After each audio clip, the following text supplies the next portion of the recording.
Olha aí, galera. Tô com esse motorzinho Fiasa aqui. Tava com barulho. A gente pegou o cárter dele muito amassado na parte de baixo. E eu percebi que tinha pouca vazão de lubrificação de óleo subindo.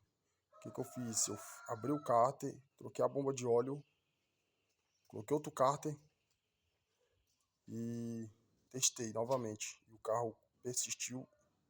Um barulho só que diferente. Antes o barulho era um barulho mais seco. Tipo, falta de lubrificação. Abri lá, inspecionei, tinha desgaste em bronzina de biela. O macal tava tudo ok. Aí o que aconteceu? Eu montei tudo, punhei para funcionar, ainda persistiu um barulho. Só que diferente.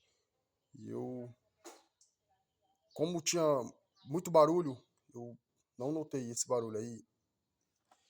Eu fiz uma desmontagem aqui, parte superior aqui do cabeçote.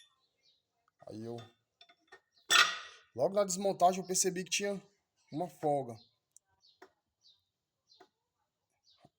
axial. Aí lá no final lá tem um macal lá que é um limitador, creio que seja um limitador. Pra não acontecer isso aqui, ó. Aí, resumindo, ele tava quebrado. Ele tava desse jeito lá, quebrado lá dentro. Eu vou arrumar outro, vou colocar aqui no lugar e vou colocar pra funcionar. Se resolver, ok. Percebi ali que na parede ali também sofreu um desgaste, ó. Ali no...